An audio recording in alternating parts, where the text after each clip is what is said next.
사실 본문을 보면 1절과 2절은 상전과 종들에 대한 내용이 들어있습니다. 이 내용은 나중에 좀 더 살펴보기로 하고 건너뛰고 오늘은 2절 후반부부터 10절까지 나오는 내용을 살펴보려고 합니다. 다 잘 아시겠습니다만 우리가 경험을 통해서 보면 목사가 설교를 하건 아니면 사실은 사랑하는 부모님이 말씀을 하건 잘 귀에 안 들어오는 주제들이 몇 가지가 있습니다. 이야기를 해봤자 별다른 도움도 안 되고 마음이 바뀌지도 않고 도리어 다툼만 생기는 그런 경우들이 몇 가지가 있는데 가장 대표적인 것들이 세 가지입니다. 첫 번째는 자녀와 관련된 내용입니다. 그러니까 이렇게 목회자가 봤을 때 자녀를 이렇게 놔두면 안 되겠다 싶어서 좋은 뜻으로 이야기를 해도 누구든지 자녀와 관련된 얘기를 하면 기분 나빠하고 그리고 교회를 옮기는 경우들이 상당히 많이 있습니다. 그래서 어지간하면 얘기해도 소용이 없으니까 얘기를 안 하고 그냥 넘어가는 경우들이 있어요. 두 번째는 돈 문제와 관련된 것입니다. 이 돈은 굉장히 살아가면서 현실적으로 중요한 부분이기 때문에 무엇이 주님의 뜻이고 무엇이 합당하다 아무리 이야기를 해줘도 자기가 생각하는 대로 하려고 하지 권면을 잘 받으려고 하지 않습니다. 그래서 돈과 관련된 문제가 생겨도 이건 이렇게 하는 게 낫다, 저렇게 하는 게 하나님 뜻이다 그렇게 이야기를 해줘도 소용이 없으니까 그런 부분에 대해서도 이야기를 안 하려고 하는 그런 모습들이 좀 많이 있죠. 저도 굉장히 조심하는 부분입니다.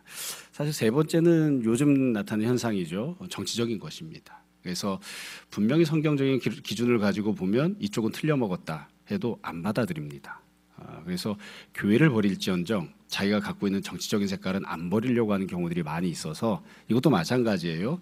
옳고 그른 게 없어서가 아니라 옳고 그른 게 분명히 있음에도 불구하고 얘기해봤자 소용이 없으니까 그러니까 그냥 얘기 안 하고 넘어가자 이제 이런 경우들이 있거든요.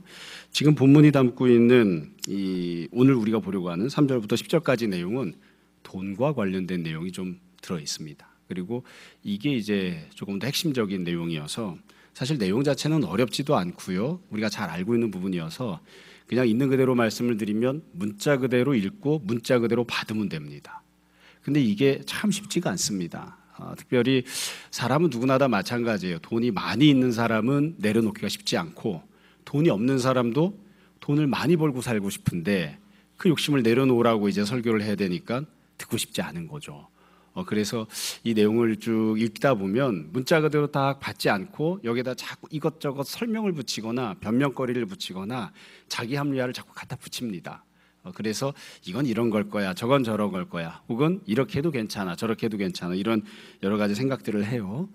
우리 오늘 이렇게 말씀을 볼 때 사실 내용이 어렵지도 않고요, 복잡하지도 않습니다. 그래도 함께 잘 또 듣고 또 나는 어떻게 여지껏 살아왔나, 또 어떻게 생각하나 등등을 또 잘 살펴볼 수 있었으면 좋겠습니다. 지금 우리가 보려고 하는 이 3절부터 10절까지 내용은 사실 단어들만 이렇게 붙잡고 설명을 하면 이건 이런 뜻이다, 저건 저런 뜻이다 이렇게 쭉 설명하다 보면 설명할 거리들도 많고요. 또 좀 헷갈리게 되는 그런 부분들도 있을 수 있습니다. 그런데 사도 바울이 정말 실제로 이야기하려고 하는 내용은 뭐냐? 그 내용은 매우 간단합니다. 사도 바울이 하고 싶은 얘기가 있어요. 그 하고 싶은 얘기를 이렇게 저렇게 풀어서 설명하면서 이런저런 단어들 표현들을 사용하고 있는 그런 양상인 것 뿐이거든요. 바울이 이야기하고 싶은 건 이겁니다. 주제를 먼저 쭉 말씀을 드리면 삶에는 두 종류의 삶이 있다. 이쪽 부분의 삶과 저쪽 부분의 삶이 있다. 이쪽 삶도 있고 저쪽 삶도 있어요. 이 두 종류의 삶이 있는데 하나님이 원하시는 건 이쪽 부분의 삶이다. 너희가 지금 살고 있는 삶은 저쪽 부분의 삶이다. 그러니까 이쪽 부분, 두 종류의 삶 중에 하나님이 원하시는 그런 종류의 삶을 살아야 된다. 이렇게 지금 선포를 하는 거예요. 그러면서 이쪽 부분 하나님이 원하시는 삶은 어떤 내용으로 되어 있는가를 이야기할 때 두 가지 측면으로 이야기를 합니다. 하나는 너는 어떤 사람이 되어야 하는가라는 것이고요. 두 번째는 너는 어떤 행동을 하면서 살아야 되는가, 여기에 대한 겁니다. 그러니까 사람됨과 관련해서 본질적인 것과 관련해서 어떤 마음을 품고 살아야 되는가, 이와 관련해서 한 가지를 이야기하고 또 두 번째로는 어떤 행동을 해야 되는가, 어떤 결실을 만들어내야 되는가, 겉으로 드러나는 형식적인 부분에 대해서 권면을 하고 있는 거죠. 그래서 잘못된 부분에 대해서도 이야기를 할 때 똑같이 이야기를 합니다. 똑같이 잘못된 부분이 있는데 잘못된 부분도 첫 번째로 어떤 사람이기 때문에 잘못된 사람이 되고 있는 것인가, 두 번째로 어떤 행동을 해서 잘못된 행동과 삶을 살아가고 있는 것인가, 이와 관련해서 이야기를 하는 거예요. 자, 본문을 보겠습니다. 2절 끝부분에 보시면 이렇게 시작하죠. 너는 이것들을 가르치고 권하라.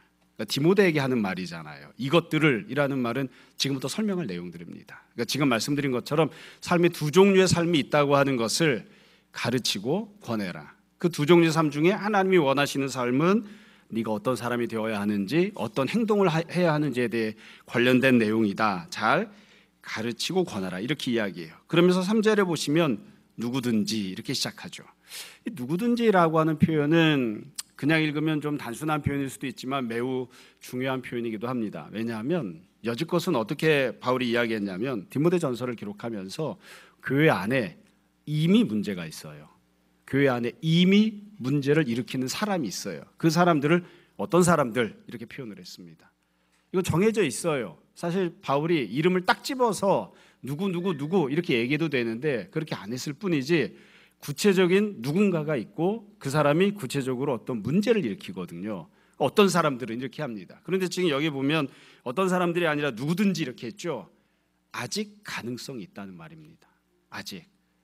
딱 집어서 너는 이제 이미 문제를 일으키고 있고 너는 이미 틀려먹었어 이렇게 말하는 게 아니라 왼쪽 삶도 가능하고 오른쪽 삶도 가능해요. 이쪽 삶도 가능하고 저쪽 삶도 가능한 거예요. 그래서 누구든지 이쪽을 가든 저쪽을 가든 이제 이렇게 이야기를 시작을 하고 있어요.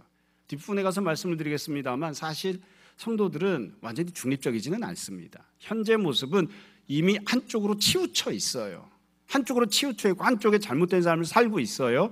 그래도 아직 고칠 가능성이 있고 아직 심각하게 교회에 문제나 지장을 주고 있는 것은 아닌 거예요. 그래서 바울이 지금 이야기하면서는 어떤 사람들 이게 찝는 게 아니라 누구든지 가능성을 열어두고 이야기를 시작을 합니다. 자, 그러면 그 뒤에 어떻게 이야기하는가? 잘못된 문제에 대해서 이야기를 하거든요.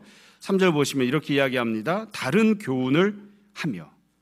그러니까 다른 교훈, 복음이 아닌 다른 교훈을 받아들이는 사람, 다른 교훈을 또 다른 옆에 있는 주변 사람들에게 가르치는 사람들이 있는 거예요. 그 사람들을 이제 이야기를 해요. 그리고 그 뒤에 보시면 바른 말은 두 가지 내용인데 하나는 우리 주 예수 그리스도의 말씀, 즉 복음입니다. 두 번째는 경건에 관한 교훈, 바울이 가르치는 것이죠.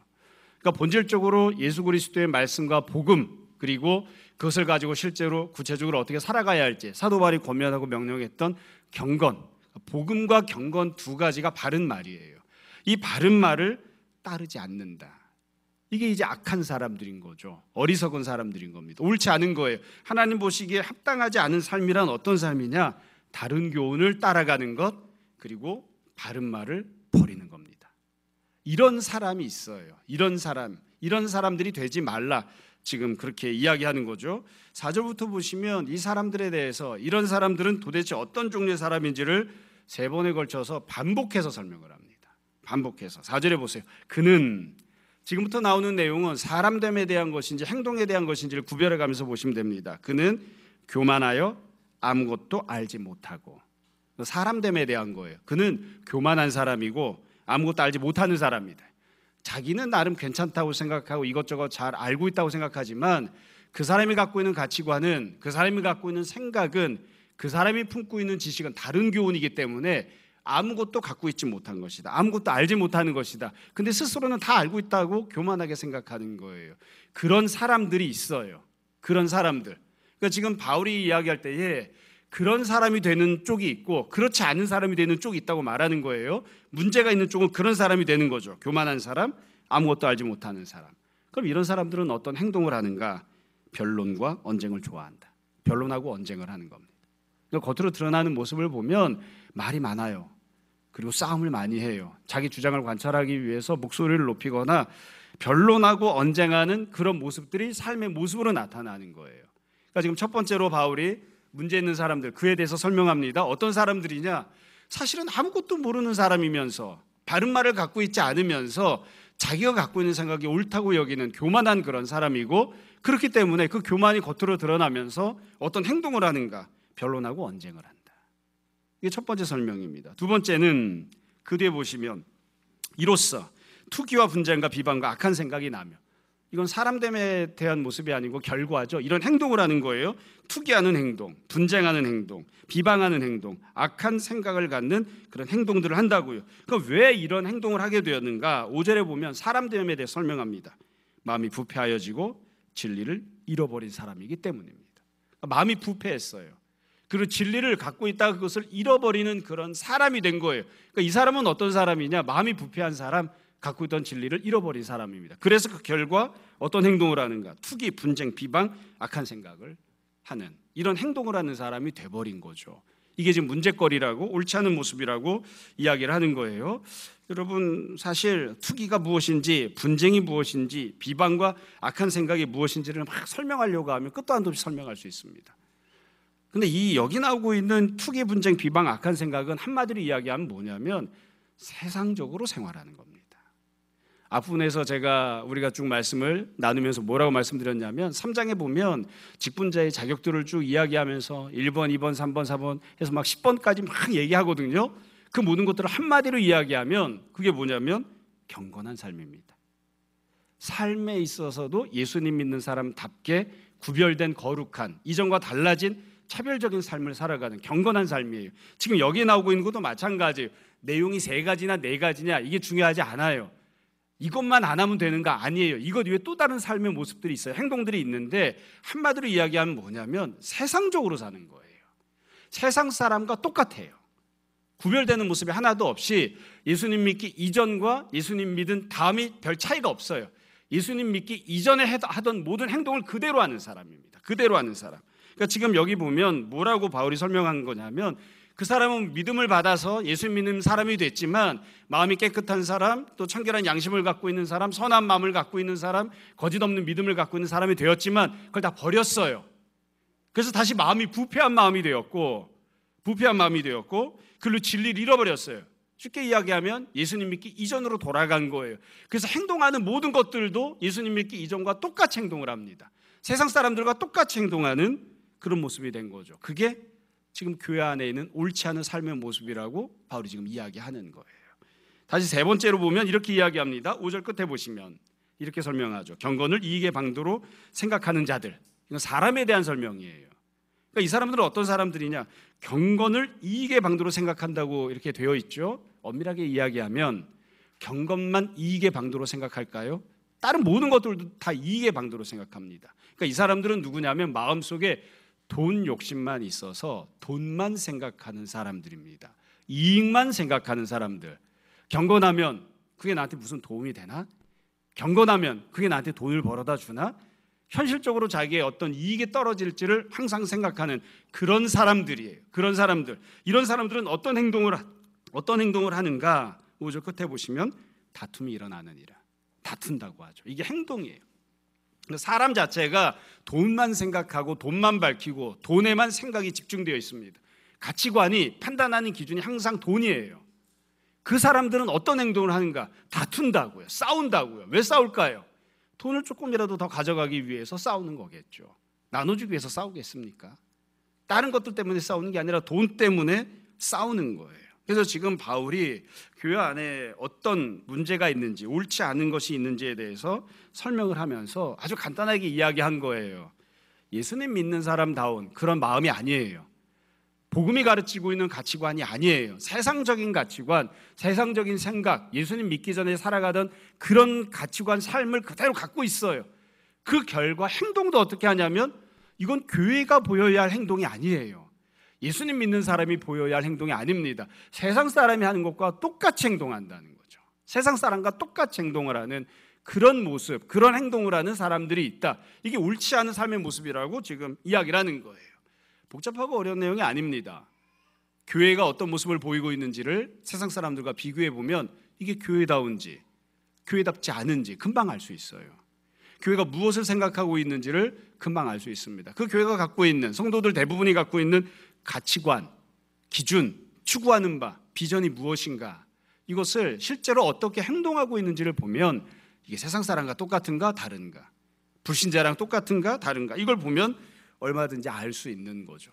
이게 옳지 않은 삶에 대해서 지금 사도 바울이 이야기합니다.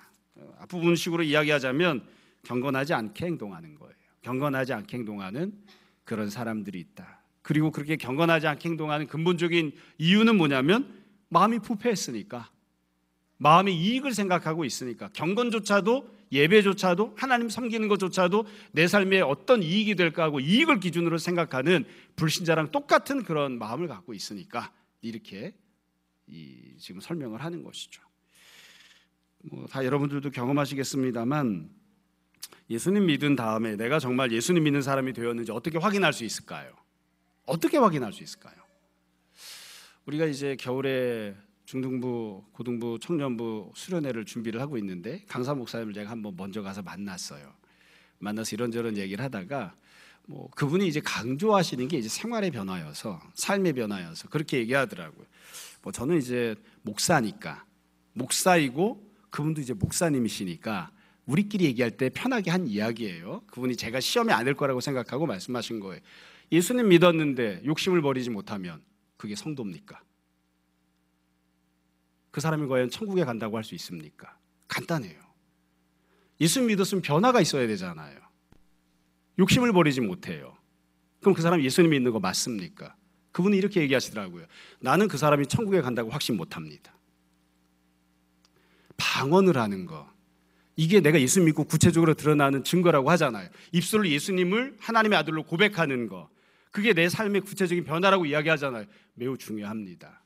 그런데 사도 바울이나 성경에서 이야기하는 모든 것들을 다 이익을 기준으로 생각하는 사람, 경건조차도 이익의 방법이라고 생각하는 사람, 그 사람이 과연 예수님 믿는 사람 맞습니까?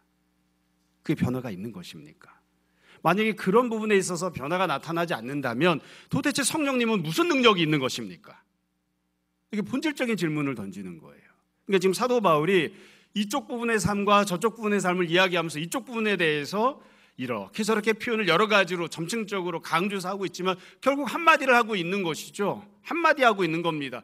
정말로 복음을 믿고 복음이 삶의 가치관을 형성하고 있고 기준이 되고 있는가, 예수님의 말씀을 따라가려고 하는가, 그런 사람으로 사람 자체가 변했는가, 사람 자체가 변했기 때문에 구체적인 행동에 있어서 세상 사람들이 보이는 모습과는 다른 모습으로 그렇게 보이고 있는가, 이제 이걸 지금 고민하고 있는 겁니다. 추석 연휴 기간에 교회 나왔더니 듣기 싫은 이야기나 들어야 되고, 그대 사도 바울이 이렇게 권면합니다. 6절부터 보세요. 6절부터 보면 되게 유명한, 잘 알려져 있는 내용이 나옵니다. 6절, 그러나 자족하는 마음이 있으면, 사람에 대한 설명이에요. 자족하는 마음을 갖고 있는 사람, 자족하는 마음을 갖고 있는 사람, 이거는 생각이 바뀐 거예요. 가치관이 바뀐 겁니다. 마음 상태가 바뀐 거예요. 자족하는 마음을 갖고 있는 사람은 어떻게 하는가, 어떤 행동을 하냐면 이렇게 표현해놨죠. 경건은 큰 이익이 되느니라. 경건한 삶을 산다는 거예요. 내가 예수님을 믿으면 어떻게 바뀌는가, 내 마음 안에 복음이 들어왔습니다. 내 마음이 부패한 마음이 아니라 청결한 마음이 되었어요. 그럼 내 마음이 청결한 마음이 되었다는 걸 어떻게 알 수 있을까요? 자족하는 마음이 생겼는지를 보면 알 수 있습니다. 자족하는 마음, 그리고 이 자족하는 마음을 갖고 있는 사람이어야 경건한 삶을 삽니다. 경건한 삶을, 마음속에 모든 것들을 이익을 기준으로 생각하고 판단하는 사람은 다투어서라도 이익을 취하려고 할 거예요. 분쟁을 일으킬 거예요. 싸울 거라고요. 근데 그게 아니라 예수님 믿고 자족하는 마음을 갖는 사람이 되었어요. 자족하는 마음을. 그러면 그 사람은 돈을 따라가는 사람이 아니라 경건을 따라가는 사람이 된다. 경건을 추구하는 사람이 된다. 지금 바울이 그렇게 설명을 하고 있는 거예요. 여러분, 이 부분을 보면서 제가 고민을 많이 했습니다. 그러니까 결국 사람은 본질적으로 예수님 믿고 성령 충만을 받아서 변화한다는 건 자족하는 마음을 갖는 사람이 된다는 건데, 생각을 좀 해봤어요. 여러분은 어떠십니까? 어떻게 해야 자족하는 마음을 갖게 될까요? 어떻게 해야? 바울이 안타깝게도 그 부분에 대해서는 설명을 안 했어요. 어떻게 해야 자족하는 마음을 가질 수 있을까? 막 욕심을 어떻게든 끌어내고 욕심을 지우고 이렇게 노력을 해야 되는 게 맞기는 하겠죠. 근데 바울이 이야기하지 않았지만 우리가 주일학교를 다니는 아이들, 유치원 다니는 아이들부터 시작해서 모든 사람들이 사실은 기본적으로 알고 있는 내용이 있어요. 자족하는 마음은 어떻게 해야 생기느냐? 뒤에 가면 이제 빈손으로 태어나서 빈손으로 간다 이런저런 설명을 하거든요. 이런저런 설명을 논리적으로 받아들여서 내가 머릿속으로 이해하고 내 마음을 강제하고 이래서 자족하는 마음이 생기는 게 아니고요. 자족하는 마음은 매우 간단합니다. 예수님이 우리 마음에 가득 차 있어야 자족하는 마음이 생깁니다. 주님을 사랑하는 마음이 있어야, 그리고 주님 한 분만으로 인해 너무 기쁘고 감사한 마음이 있어야 자족한 마음을 가질 수 있어요. 그것 말고는 자족하는 마음 사람은 못 갖습니다. 우리가 그런 거 얘기하잖아요. 내가 누군가가 너무 좋아요. 그래서 그 사람이랑 같이 있으면 모든 게 좋아요. 그래야 자족하는 마음이 생기는 거예요. 그래야. 우리가 지금 명절이잖아요. 명절에 가족들이 모입니다. 왜 모이는 거죠? 부모님 보려고, 자식 보려고 하는 거지. 혹시 모이는 사람들 중에 전 부쳐 먹으려고 모이는 사람 있습니까?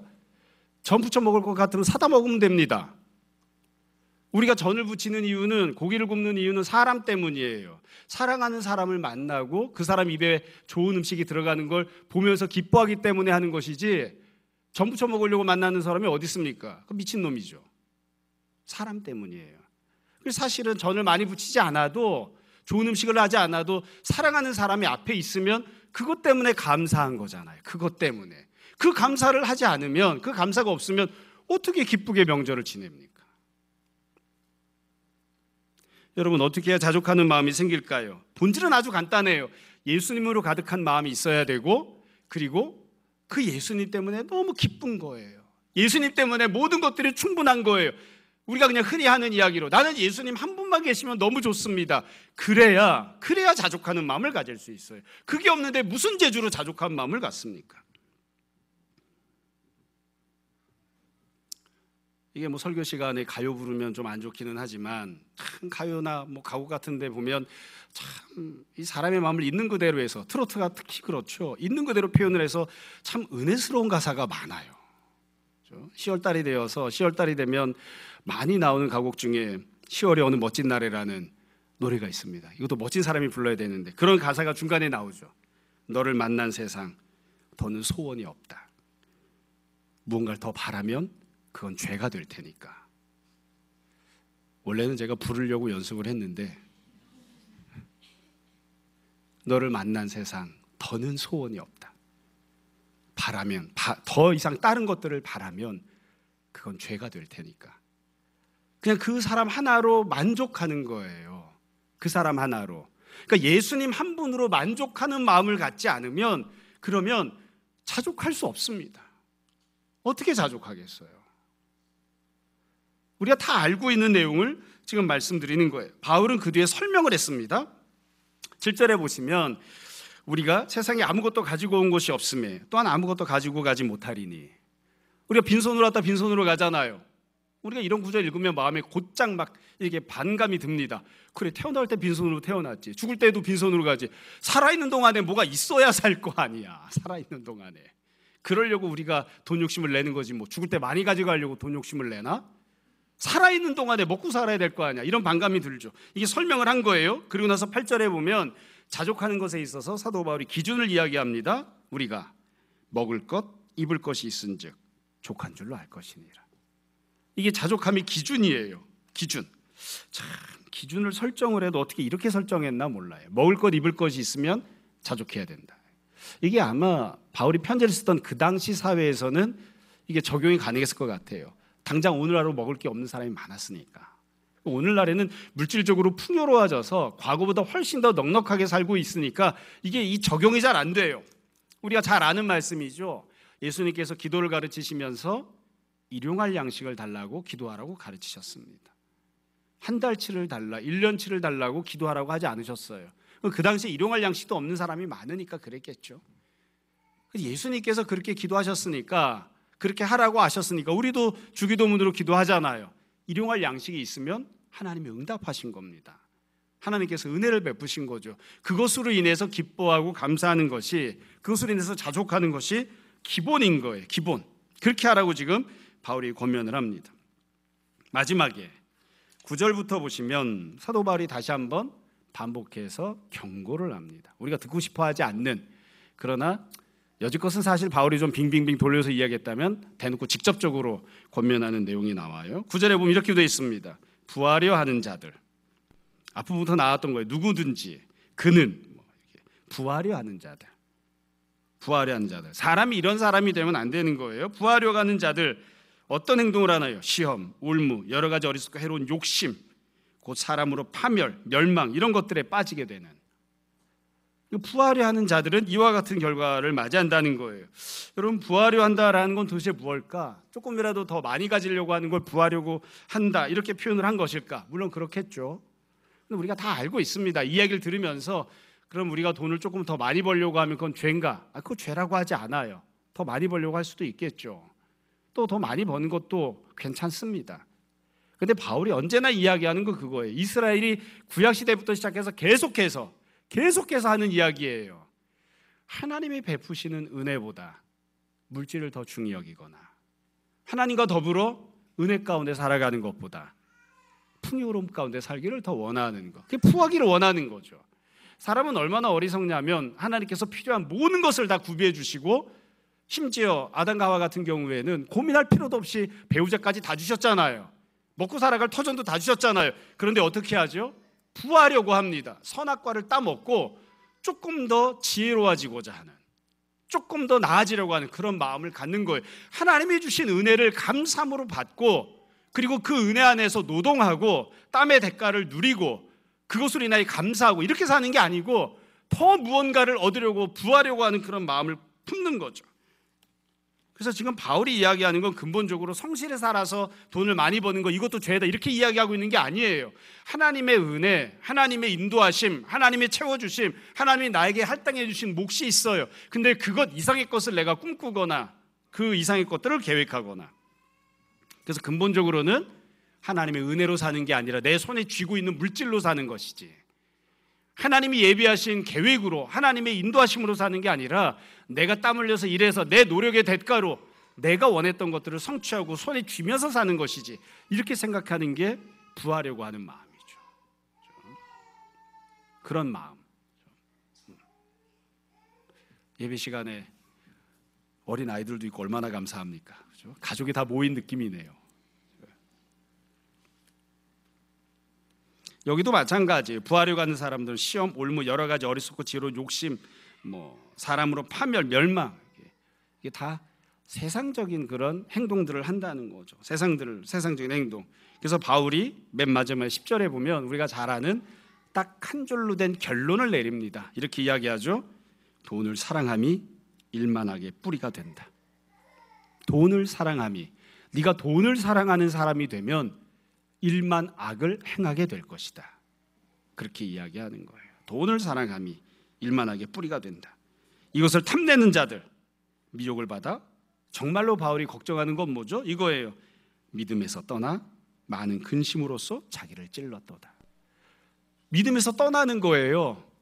신앙생활을 열심히 하고 근면하게 살고 성실하게 살고 그러면서도 풍요로움을 누리고 이걸 지금 문제 삼고 있는 게 아니라, 돈을 사랑하다 보면 슬금슬금 조금 가다 보면 하나님이 정하신 방법을 벗어나요. 하나님이 주신 은혜의 분량을 넘어서려고 해요. 그래서 결국에는 믿음을 팽개쳐서라도 내가 원했던 돈, 내가 원했던 무엇, 그것을 얻기 위해서 추구하는 사람이 된다고요. 그렇게 하지 말아요.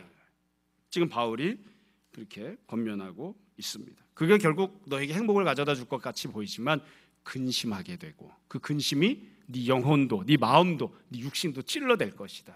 네가 고통을 당하게 될 거야. 그게 너에게 행복을 가져다 주지 않아. 이렇게 결론을 내리고 있습니다. 사실 더 상세하게 말씀드리지 않아도 다 잘 아시리라 생각합니다. 자, 말씀을 정리하겠습니다. 몇 가지를 말씀드리려고 합니다. 이미 말씀드렸던 것을 정리해서 말씀드리는 거예요. 제일 중요하게 우리가 생각해야 되는 건, 이 교훈은, 바울이 주고 있는 이 권면과 명령은 불신자에게 주는 게 아니고요, 이미 교회 안에 들어와 있는 성도들에게 주는 권면입니다. 성도들에게. 그러니까 성도들도 이렇게 될 수 있다고 지금 이야기를 하고 있는 거죠. 그래서 바울이 이야기하는 대로 첫 번째, 사람은 두 종류의 삶을 살 수 있습니다. 이쪽으로 가든지 저쪽으로 가든지요. 이쪽은 뭐냐? 마음 안에 복음을 품고 말씀을 품고 예수님이 가득한 사람이 되어서 경건한 삶을 사는 겁니다. 그게 이쪽이에요. 바울이 권면하는 삶입니다. 이게 가장 행복한 삶입니다. 마음 안에 복음이 가득하고 말씀이 가득하고 세상적인 가치관이 아니에요. 주님이 주시는 생각이 가득하고, 그래서 경건한 삶을 실제로 살아가고 있는 사람, 그래서 누구도 빼앗을 수 없는 기쁨, 평안, 안식, 담대함 이런 것들을 소유하고 누리고 살아가는 사람, 그게 이쪽 부분의 삶이에요. 바울이 그렇게 살라고 지금 권면하는 거예요. 저쪽 부분의 삶도 있어요. 저쪽 부분은 뭐냐면 복음이 아니라 다른 교훈이 머릿속에 들어있어요. 예수님을 사랑하는 마음이 아니라 돈을 바라보고 소망하는 마음이 마음속에 자리 잡고 있어요. 그래서 결국 그것 때문에 세상과 똑같이 행동하고 살아가는, 다투고 분쟁하고 막 이런 거예요. 얼마 전에 저희 교단에 총회가 있었거든요. 부총회장을 뽑는다고 해서 지지고 볶고 막 쌈질이 나가지고 정말 오랜만에 막 강단 위로 막 목사님 뛰어 올라와서 막 이게 막 이 우통 벗어지고 막 난리가 났었어요. 왜 그럴까요? 왜 그럴까요? 욕심 부려서 그렇죠. 안 하면 되잖아. 내려놓을 수가 없는 거예요. 목사끼리도 그런다. 그러니까 막 싸우고 있는 거죠. 성도끼리 모였는데 왜 싸울까요? 누군가 욕심을 부리고 있으니까 그렇겠죠. 욕심을 안 부리면 싸울 일이 없는데 싸우고 있는 거예요. 두 가지 종류의 삶이 있습니다. 두 번째로 결국 이 두 가지 중에 한 가지를 선택하라고 이야기를 하는데, 바울은 아까 말씀드린 것처럼 우리들이 다 중립지대에 있는 것인 양, 이쪽도 선택하고 저쪽도 선택할 수 있는 것인 양 그렇게 설명합니다. 그러나 사실은 그렇지 않아요. 우리는 이미 어느 한쪽에 치우쳐 있습니다. 예수님 믿기 전에, 성도가 되기 전에 이미 어떻게 살고 있죠? 세상적인 가치관에 찌들어 살고 있잖아요. 돈을 벌어야 된다, 성공해야 된다, 남보다 먼저 앞서서 올라가야 된다, 이 생각을 다 갖고 살고 있었잖아요. 악한 문화에 젖어 있었다고요. 그러다가 예수님 믿으면서 거기로부터 건짐을 받는 거예요. 마치 애굽에서부터 건짐을 받는 것처럼 건짐을 받는 거예요. 그러니까 바울이 마치 둘 중에 한 가지를, 너는 중간지대에 서 있으니까 둘 중에 한 가지를 선택해, 이렇게 이야기하는 것처럼 보이지만 아니에요. 우리는 이미 돈을 사랑하고 일만 악을 행하고 있는 쪽에 있어요. 그러니까 바울이 강력하게 그렇게 이야기하지는 않았지만 다 때려치고 그거 버리고 이쪽으로 건너와야 돼. 복음이 네 마음 안에 가득 차야 되고 자족하는 마음이 네 마음 안에 가득해야 되고, 그래서 경건한 삶을 살아가는 그런 사람이 되어야 돼. 이렇게 권면하는 거예요. 세 번째로 바울은 지금 돈만 이야기했습니다. 돈 문제만. 근데 우리가 살다 보면 사람은 연령에 따라, 상황에 따라 자기가 참 중요하게 생각하는 게 좀 바뀝니다.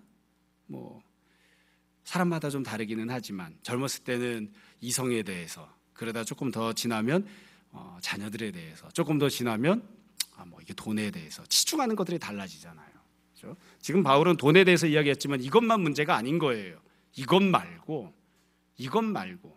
복음이 아닌 세상적인 가치관, 복음이 아닌 주님이 계획하신 것이 아닌 네가 품고 있는 욕심, 그러면 결국 일만악을 행하게 될 것이다. 어떤 경우에는 쾌락, 어떤 경우에는 명예, 어떤 경우에는 권력. 난 돈은 안 돼도 난 그건 꼭 해야 되겠어. 그런 욕심과 집착이 상당히 많이 있을 수 있죠. 그러니까 다른 것들에 대해서도 우리가 도대체 어떤 종류의 사람인지를 잘 생각해야 됩니다. 네 번째로, 이건 이 노파심에 드리는 말씀이기는 한데, 여러분 돈을 사랑하는 것과 많은 돈을 소유하는 건 전혀 별개의 문제입니다. 많은 돈을 소유할 수 있습니다. 부지런히 열심히 살면 하나님께서 경제적인 복을 주십니다.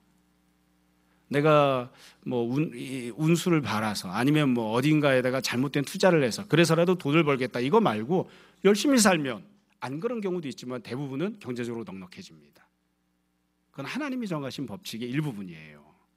열심히 살아야죠. 성실히 살아야죠. 그렇죠? 과도하게 일하거나 과도하게 돈 욕심을 내는 건 문제지만, 그래서 여러분 성경을 보면 예수님 믿는 사람들 혹은 성도들 중에 부자로 살았던 사람들도 많이 있습니다. 다만 그 사람이 돈을 사랑하는 것인지 아닌지는 아주 금방 알 수 있습니다. 열심히 일을 했어요. 돈을 많이 벌었어요. 여전히 검소한지, 우리가 흔히 이야기할 때는 여전히 심플 라이프를 살고 있는지, 여전히 모든 것들이 얽매여 있지 않고 주님께서 원하시면 툭툭 털어버릴 수 있는지 금방 알 수 있어요. 그러니까 내가 돈을 사랑하고 집착하고 그 돈의 노예로 붙들려 있는 것인지, 아니면 내가 주님이 맡겨주신 일을 감당하고 주님이 주시는 복을 받아 누리고 있는지는 얼마든지 가능합니다. 자꾸 여기에 대해서도 또 욕심을 부리고 있는 거면서 나 열심히 일하고 있는 겁니다, 이렇게 핑계대는 건 주변 사람이 다 압니다. 옆에 있는 사람한테 물어보세요. 내가 돈 욕심을 못 버리고 있는 사람인지 열심히 살고 있는 사람인지.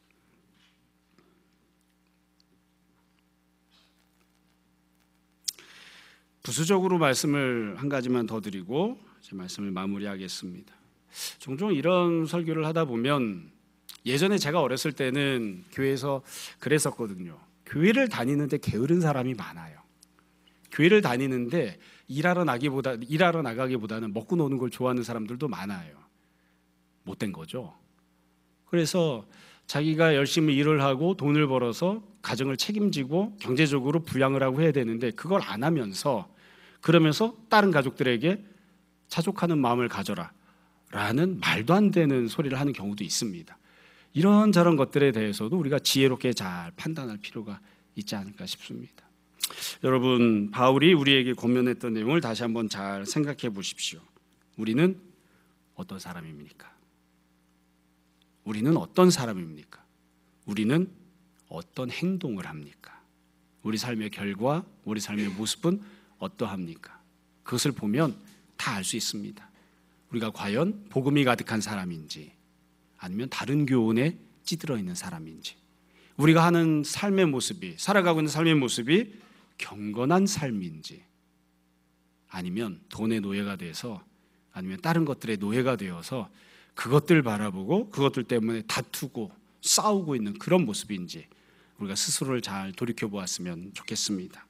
나 혼자만 먹고 살면 문제가 아닌데 자식들한테 많이 물려줘야 돼서 문제죠.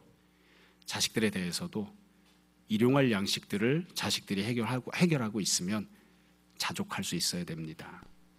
자식들에게도 자족하는 마음을 가르쳐야 되고 우리도 자족하는 마음을 가져야 됩니다. 모쪼록 간단합니다. 돈보다 주님을 사랑하는 그런 우리가 되었으면 좋겠습니다. 은혜 가운데 살고, 그래서 바울이 고백한 것처럼 가난해도 감사하고 부해도 감사하고, 가난해도 부해도 주님의 영광을 위해서 살고 열심히 일을 해서 그렇게 해서 만든 돈으로, 받은 돈으로 옆에 있는 사람들에게 나눠주고 구제하고 섬기며 살고, 그래서 저 사람은 참 부자 되기를 잘했어, 주님이 은혜를 주신 거야, 그렇게 또 인정받는 그런 우리 모두가 다 되었으면 좋겠습니다. 늘 주님 열심으로 사랑하고 자족하고 감사하고 살아가는 우리 모두가 되기를 주님 이름으로 축원합니다. 잠시 기도하겠습니다. 오늘 말씀을 정돈해 보십시오. 이 시간 우리 함께 회개와 결단의 기도합시다. 기도하겠습니다.